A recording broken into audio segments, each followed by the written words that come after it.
자, 우리가 계속해서 이 베드로 전서를 공부하고 있는데 특별히 이 고난 속에서의 사역이라는 주제로 지난 시간에 1시간 말씀을 드렸어요.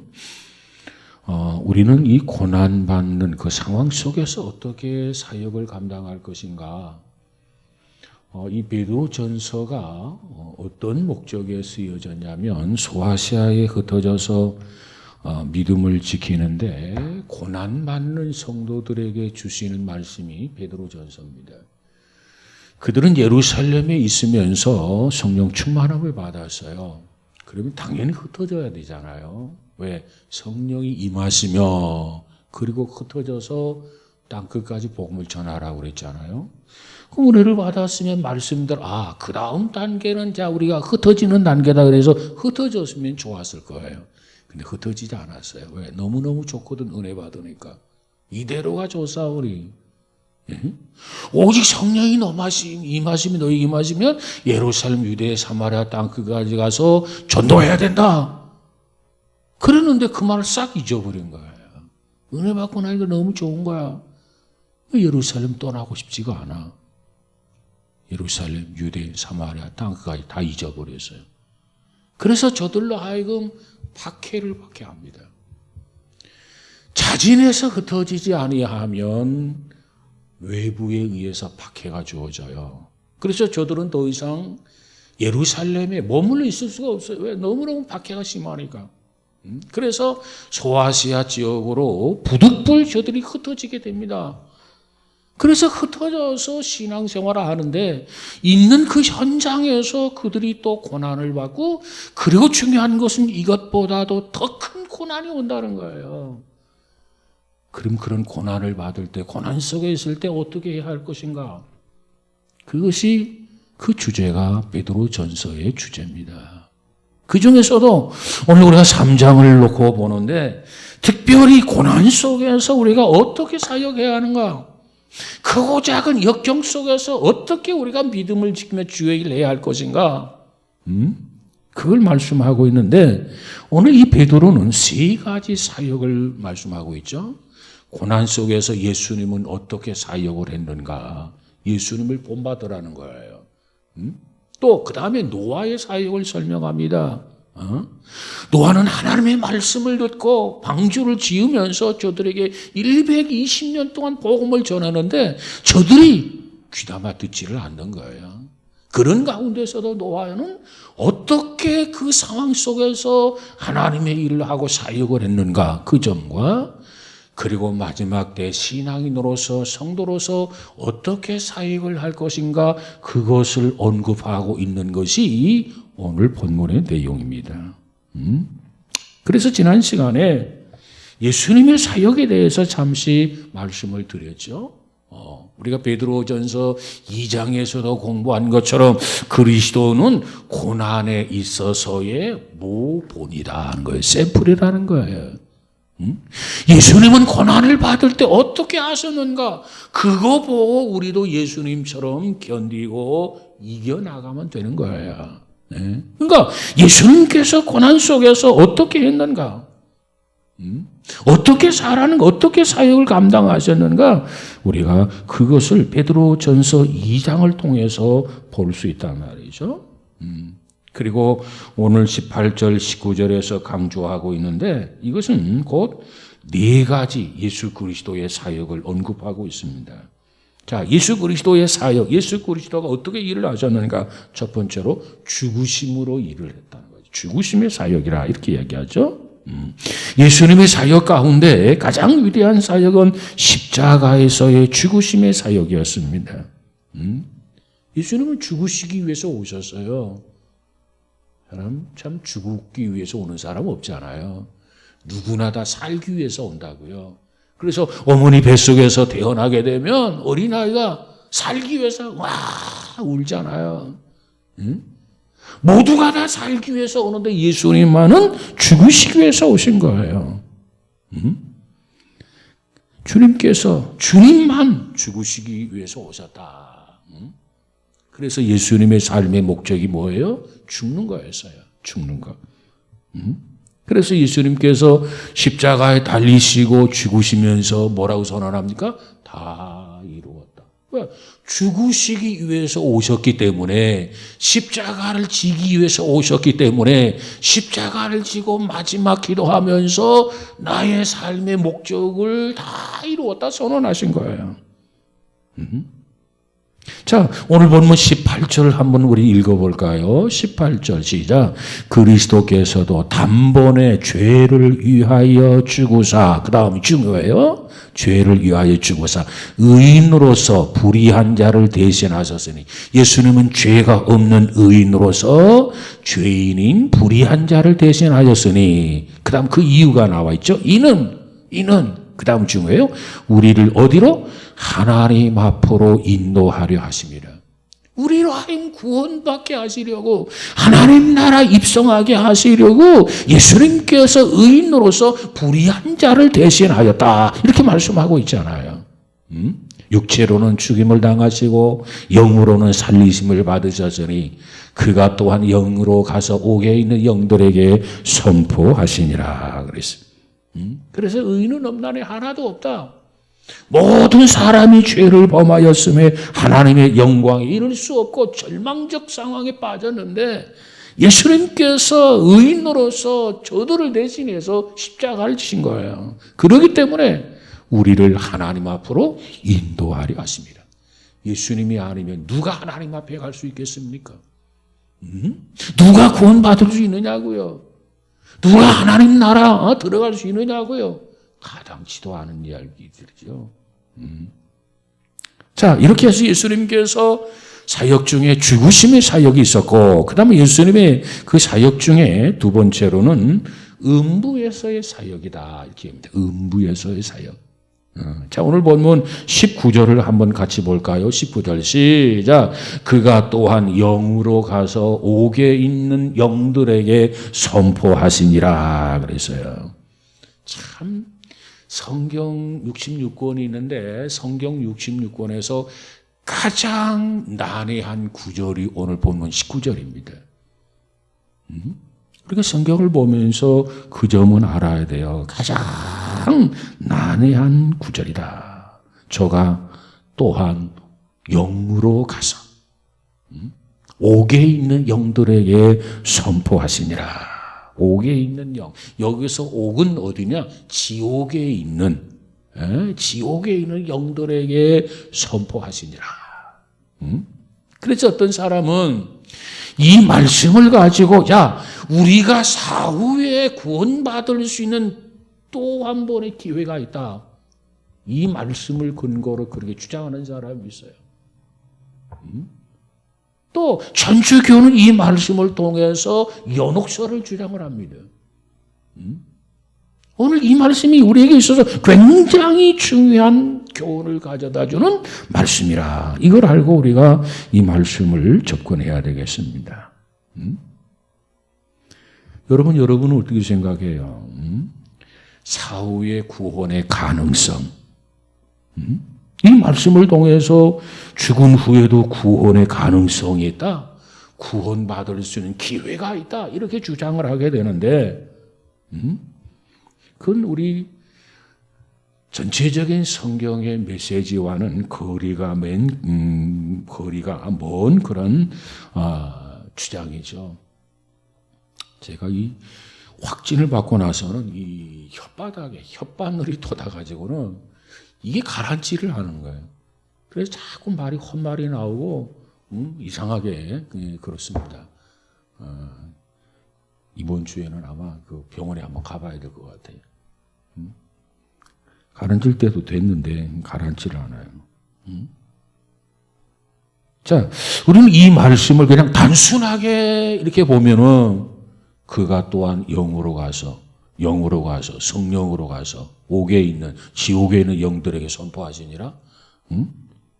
이 말씀을 그저 단순하게 해석을 하게 되면 죽은 후에도 복음의 가능성이 있지 않은가 의구심을 가질 수도 있어요. 자, 이 말씀을 가지고 우리는 분명히 복음의 전파를 받고 구원받을 수 있다는 생각을 유추해서는 안 됩니다. 그건 잘못된 생각이에요. 잘못된 해석이에요. 자, 우리가 성경을 이렇게 볼 때 어느 한 구절이 딱 있는데 그 한 구절이 우리가 이해하기 어려운 구절이 있을 수가 있어요. 그러면 다른 곳에서는 그 부분에 대해서 어떻게 계시해 주고 있는가? 어떻게 시사해 주고 있는가? 그래서 성경 전체적인 계시와 조화를 이루고 있는가 이 점을 봐야 돼. 이 본문에만 이 말씀이 있지 성경 그 어느 곳에도 이 말씀과 어떤 조화를 이루는 계시나 메시지가 없다. 그러면 우리가 그 말씀을 해석함에 있어서 늘 조심해야 됩니다.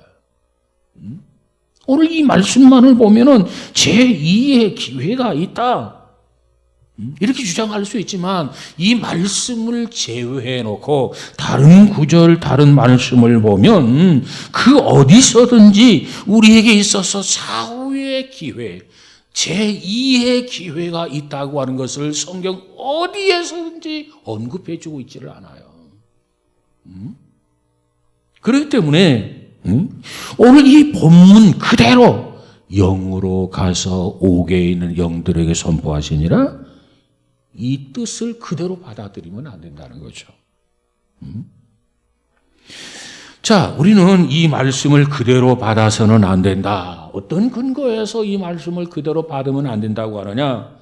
우리가 잘 아는 누가복음 16장 26절이 있는데 그 이하에 보니까 우리가 잘 알고 있는 내용이 있어요. 부자와 거지 부자와 나사로. 이 부자와 나사로가 있는데 이 두 사람 가운데 나사로는 죽어가지고 아브라함 품에 안기게 되죠. 그리고 부자는 죽어가지고 불 속에서 고통받으면서 괴로워하고 있습니다.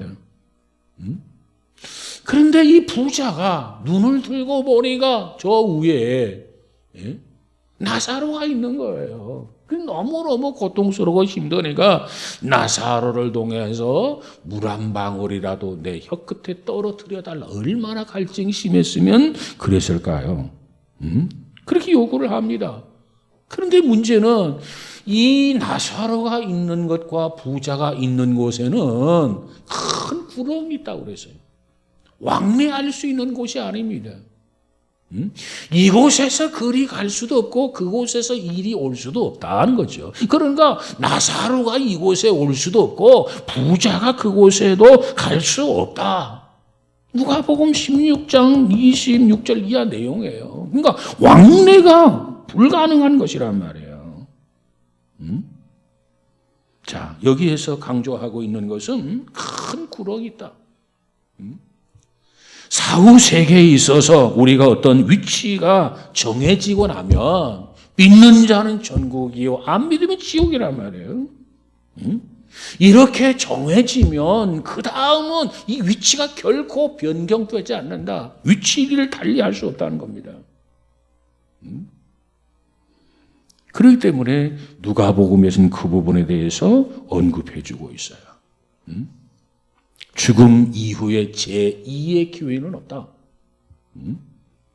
그래서 우리는 이 근거를 가지고 죽음 후에 제2의 기회는 없다고 하는 것을 단호하게 명백하게 그와 같은 주장을 거절합니다. 용납할 수 없어. 받아들일 수 없어. 동의할 수 없단 말이에요. 자, 그러면 오늘 본문에 분명히 옥에 있는 영들에게 선포하시냐 이렇게 말씀하지 않았습니까? 또 이렇게 주장할 수도 있어요. 그러면 여기서 옥에 있는 영들은 누구를 의미하느냐? 그 대상이 누구냐? 옥에 있는 영들 우리가 무리한 해석을 할 필요 없어요. 왜냐하면 여기서 말하는 옥에 있는 영들이란 그 대상을 베드로가 설명해 주고 있어요. 어디에? 그 다음 절 20절에. 지금 옥에 있는 영들을 누구냐? 20절 한번 볼까요? 20절 시작. 그들은 전에 노아의 날 방주를 준비할 동안 하나님이 오래 참고 기다리실 때 복종하지 아니하던 자들이라. 방주에서 물로 말미암아 구원을 얻은 자가 몇 명뿐이니 겨우 8명이라. 자, 여기에 20절에 보니까 두 가지 그룹이 있잖아요. 하나는 이 노아가 복음을 그렇게 전했는데도 불구하고 듣지 않은 사람들이에요. 불순종한 사람들이에요. 그들 한 그룹이 있고 또 한 그룹은 뭐냐? 구원 얻은 자가 몇 명뿐이니 겨우 8명이라. 구원받은 자. 이 두 그룹이 있단 말이에요. 자, 그런데 오늘 19절에서 말씀하고 있는 옥에 있는 영들은 바로 누구냐? 이 두 그룹 중에서도 20절에 보니까 베드로가 잘 설명해 주고 있는데 그들은 전에 노아의 날 방주 예비할 동안 하나님이 오래 참고 기다리실 때 저들이 돌아오지 아니한 자들이라는 거예요. 순종하지 아니한 자들이라는 거예요. 다시 말하면 그들은 노아가 방주를 짓고 있는 동안에 노아가 부지런히 복음을 전하면서 방주를 지었어요. 그런데 그때 복음에 귀를 기울이지 않았어요. 복음에 순종하지 않았어요. 그리고 죽었던 사람들, 그들은 어디로 가냐? 그 무리들은 지옥으로 가게 되는 거죠. 여기 옥에 있는 영들이 바로 그들을 의미하는 겁니다. 그런데 주께서 영으로, 즉 성령으로 이와 같이 옥에 있는 영들에게, 옥에 있는 불순종하고 죽은 그들에게 전파하셨다는 거예요. 전파하셨다. 그런데 여기서 전파라고 하는 단어, 이 단어가 문제입니다. 여기서의 전파는 우리가 흔히 생각하는 복음 전도를 이해하면 안 된다는 거죠. 우리가 나가서 전도제를 가지고 예수 믿으세요. 믿으면 구원받습니다. 지금 이 상태는 활짝 열려진 상태예요. 열면 닫을 사람이 없고 닫으면 열 사람이 없는 지금은 복음의 시대란 말이에요. 누구든지 받아들이고 누구든지 믿으면 누구든지 구원받아요. 그런데 여기서 말하는 전파는 바로 이와 같이 복음 전도의 전파를 의미하는 게 아니라는 거예요. 복음 전도의 전파로 이해하면 안 된다는 겁니다. 왜? 만약에 이 전파의 단어가 우리가 잘 아는 복음 전파 요한게리온이란 단어를 썼다고 한다면 이 지옥에 있는 영혼들에게 가서 다시 복음을 전했다. 이럴 수 있어요. 그러나 여기서 복음 전도는 전파라고 하는 의미는 유앙게리온이라고 하는 단어를 사용하는 게 아니에요. 여기서 쓴 단어는 전파라고 하는 단어보다도 단순한 선포라고 하는 의미가 있어요. 단순한 선포. 봐라. 이미 말한 대로, 약속한 대로, 언약한 대로 그대로 이루어졌다. 그래서 그들은 여기에서 전파는 전도를 해서 그들을 구원받게 했다는 게 아니라 이미 노아의 시대의 노아가 그처럼 어찌 보면 목에 핏대를 내세우면서 복음을 전하지 않았느냐. 봐라! 그대로 이루어졌다. 그것을 확인하고 그것을 강조하는 단순히 선포라고 하는 의미라는 거예요. 그러니까 여기서 전파는 목적을 가지고 전파한 게 아니라 전도해서 구원하려고 하는 그런 의도를 가지고 전파하는 게 아니라 이미 주신 말씀, 이미 주신 언약 그대로 다 그대로 이루어졌다. 가감없이 성취되어졌다. 이거 확인해 봐라. 너희 눈으로 봐라. 이런 의미에서의 단순한 선포라고 하는 겁니다.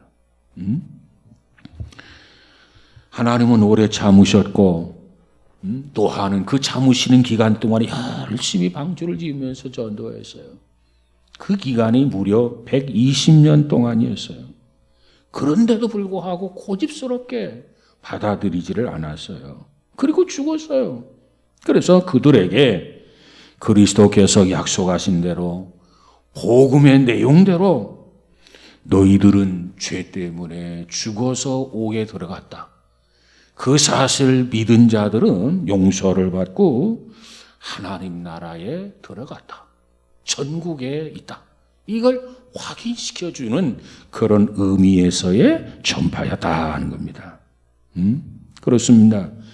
우리는 천국과 지옥은 살아생전에 결정되어지는 것이지 죽은 다음에 왔다 갔다 할 수 있는 왕래가 할 수 있는 그런 곳이 아니에요. 그렇기 때문에 우리는 살아생전에 정신이 말똥말똥할 때 복음을 듣고 그리고 그 복음에 우리가 응답하고 내가 예수 그리스도를 믿겠습니다.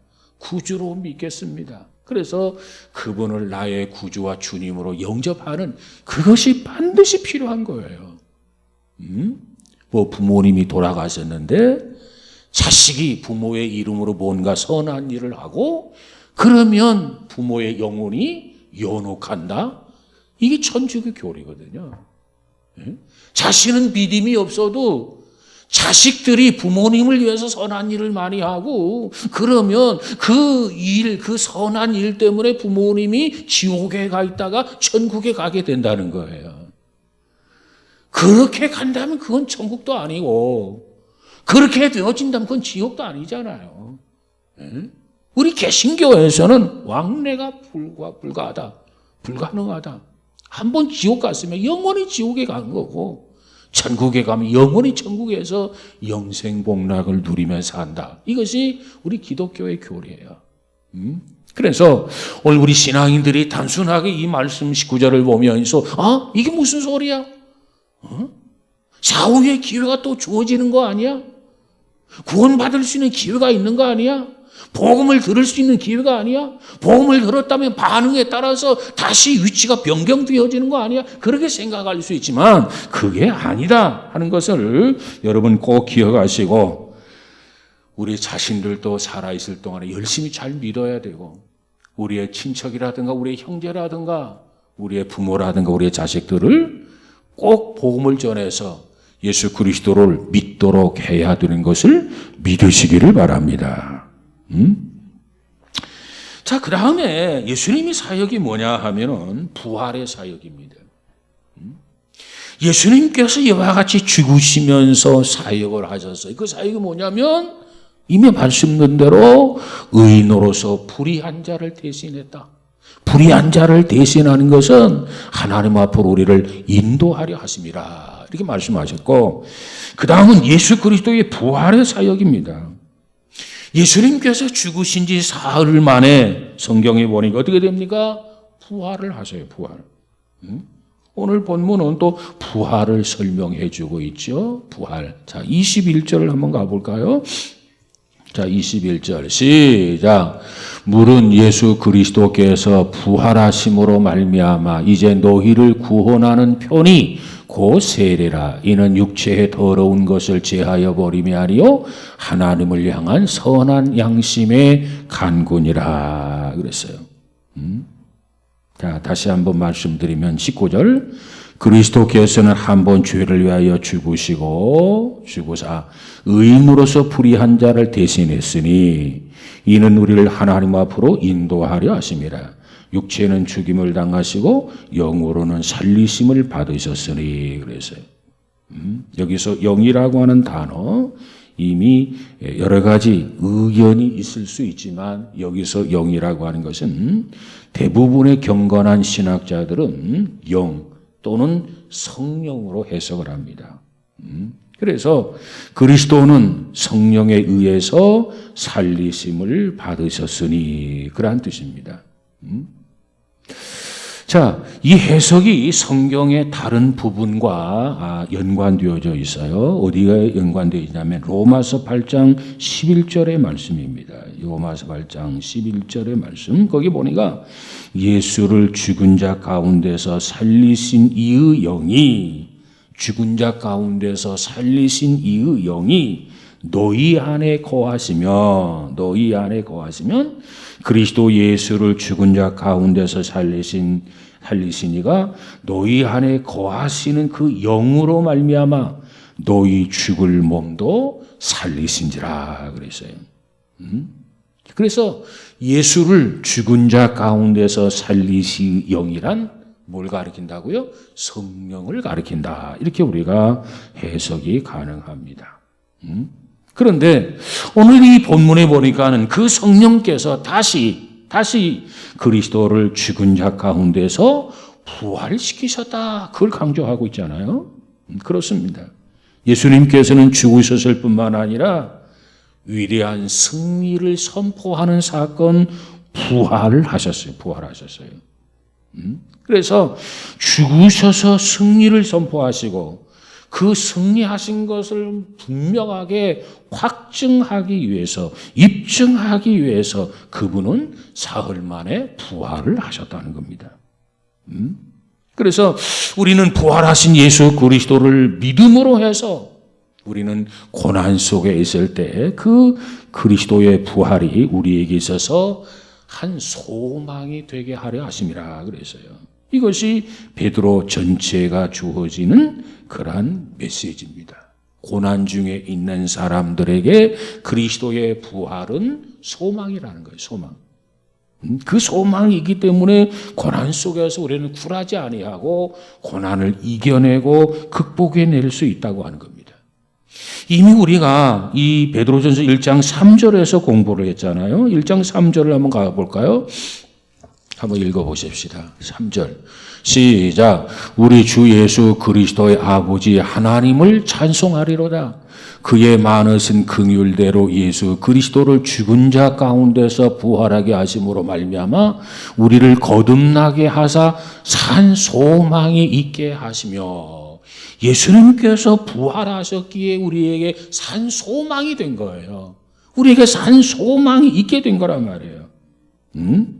자, 저와 여러분은 이 고난 속에서도 예수 그리스도를 바라보며 소망의 주님을 붙들고 이겨나가는 우리 모두가 되어지기를 주님의 이름으로 축복합니다. 그리스도가 사흘 만에 부활하셨어요. 우리에게 있어서 내세의 소망이 되셨단 말이에요. 그리고 예수님께서 승리하셨다고 하는 것을 입증하기 위해서 봐라, 내가 이겼다, 승리했다. 그 사건이 바로 부활의 사건이라 이렇게 말씀드릴 수 있어요. 그 다음에 네 번째 예수님의 사역이 있는데 승천하시면서 사역을 하셨고, 그 다음 마지막으로는 부활하셨기 때문에 사역을 감당하시고, 이제 마지막으로는 예수님께서 승천하시면서 하시는 사역입니다. 승천하시면서. 자, 예수님께서 승리하신 근거로 입증하기 위해서 부활하셨다고 하셨는데, 그 승리를 완전케 하기 위해서 예수님께서 승천하셨다는 거죠. 그것을 오늘 본문 22절에서 설명해 주고 있어. 22절 시작. 그는 하늘에 오르사 하나님 우편에 계시니 천사들과 권세들과 능력들이 그에게 복종하느니라 그랬어요. 하늘에 오르사, 이게 승천의 사건입니다. 그래서 자, 예수님께서 하늘의 보좌를 버리시고 낮고 천한 이 땅에 오셨단 말이죠. 오셔서 십자가를 지시고 부활하시고 그리고 다시 승천하셔서 예수님께서 본래의 자리, 하나님 우편의 보좌 그 자리로 돌아가셨어요. 그 자리, 우주를 통치하는 자리, 그 영광스러운 자리로 다시 주님께서 귀환하셨단 말이에요. 그러기 위해서 주님께서 승천하셨다. 그러기에 주님께서 오셔서 십자가를 지시고 죽으시고 부활하시고 승천하시고 본래의 자리로 귀환하시면서 우리를 통해서 끝없이 높임을 받는, 영광을 받으시는 주님이 된 것을 믿으시기를 바랍니다. 그래서 이 부분에 대해서 사도 바울은 이렇게 선포하고 있어요. 자, 우리 성경 중요한 거니까 보고 넘어갑시다. 빌립보서 2장을 한번 가서 보십시다. 빌립보서 2장 8절부터 11절까지 베드로가 뭐라고 설명하고 있는지 8절부터 11절까지 봅니다. 8절부터 11절까지. 8절 시작. 사람의 모양으로 나타나사 자기를 낮추시고 죽기까지 복종하셨으니 곧 십자가에 죽으심이라. 이러므로 하나님이 그를 지극히 높여 모든 이름 위에 뛰어난 이름을 주사 하늘에 있는 자들과 땅에 있는 자들과 땅 아래에 있는 자들로 모든 무릎을 예수의 이름에 꿇게 하시고 모든 입으로 예수 그리스도를 주라 시인하여 하나님 아버지께 영광을 돌리게 하셨느니라 그랬어요. 자, 여기서 예수님의 사역, 예수님이 하신 일을 소개하면서 뭘 강조하고 있느냐? 그리스도가 죽으셨다. 죽으셔서 승리를 선포하셨다. 그리고 그 승리를 입증하기 위해서 예수님께서 부활하셨다. 그리고 그 승리를 완성하기 위해서 예수님께서 승천하셨다. 그리고 승천하시고 하나님 우편에 계시면서 지금도 하나님 우편에서 우리를 위해서 끊임없이 사역하고 계신다. 이것이 주님의 모습입니다. 자, 예수님께서 이처럼 다시 그 영광스러운 자리에 복귀할 수 있었던 것은 고난 속에서의 사역을 잘 감당했기 때문에 이 고난 속에서 하나님의 뜻을 잘 이루었기 때문에 그 영광스러운 자리에 주님께서 복귀할 수 있었다는 겁니다. 이것을 베드로가 강조해 주고 있어요. 자, 그러면 이 베드로는 지금 소아시아 지역에 흩어져 있는 성도들 지금도 고난을 받고 있지만 앞으로 더 힘든 고난이 올 것이다. 그 고난을 이겨내야 된다. 끝까지 견디는 자라야 구원을 받는다. 이 말씀을 하다가 왜 예수님의 고난을 언급하고 있는가? 거기에는 이유가 있어요. 예수님께서 그처럼 견디기 어려운 고난을 받으셨지만 그 고난 속에서 하나님의 뜻을 이루었다는 거예요. 그래서 영광을 받기에 합당하신 분이 되셨다는 거예요. 고난 속에서 평탄할 때가 아니라 평안할 때가 아니라 견디기 어려운 고난을 당할 때 온갖 수모와 온갖 고초를 당했지만은 그 고난 속에서 하나님의 뜻, 고난 속에서 하나님의 경륜을 이루었다는 거예요. 다 이루었다, 승리했다, 완성했다는 겁니다. 이걸 강조하면서 베드로는 지금 우리에게 뭘 말하고 있느냐? 오늘 우리에게도 고난이 오는데, 앞으로 대환란이 오는데, 이전에 경험하지 못했던 엄청난 고난이 오는데, 중요한 것은 그 고난 속에서도 하나님의 뜻이 있다는 거예요. 여러분, 우리가 이 코로나를 뭐라고 말합니까? 이전에 경험하지 못한 바라고 그러죠. 그러나 우리가 성경을 놓고 보면 이것과 비교되지 아니하는 엄청난 고난, 그래서 그 고난을 구별시켜서 설명하기를 대환란이라고 이렇게 말합니다. 그 고난이 온다는 거예요. 그러면 우리는 단순히 고난이 왔다, 야 큰일 났다 하면서 염려하고 걱정하고 근심하는데 그치는데, 중요한 것은 베드로가 우리에게 강조하고 있는 것은 그런 상황이지만, 그런 환경이지만은 그 상황 속에서도 뭘 어떻게 하라? 하나님의 뜻을 이루라는 거예요. 너희를 향한 하나님의 뜻이 있다는 거예요. 그 뜻을 이루라는 거예요. 그 뜻을 완성하라는 거예요.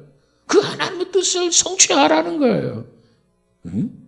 그렇다고 한다면 우리는 고난을 당할 때마다 기도하면서 하나님, 고난 속에서 기도하는 거예요. 하나님, 하나님의 뜻이 무엇입니까? 하나님의 경륜이 무엇입니까? 내가 어떻게 살아야만 하겠습니까? 내가 이 상황 속에서 어떻게 반응해야만 하겠습니까? 하나님 앞에 기도하지 않을 수 없어요. 왜? 모르니까. 하나님의 뜻을 이루어야 되겠는데, 이겨내야 되겠는데 잘 모르면 기도할 수밖에요.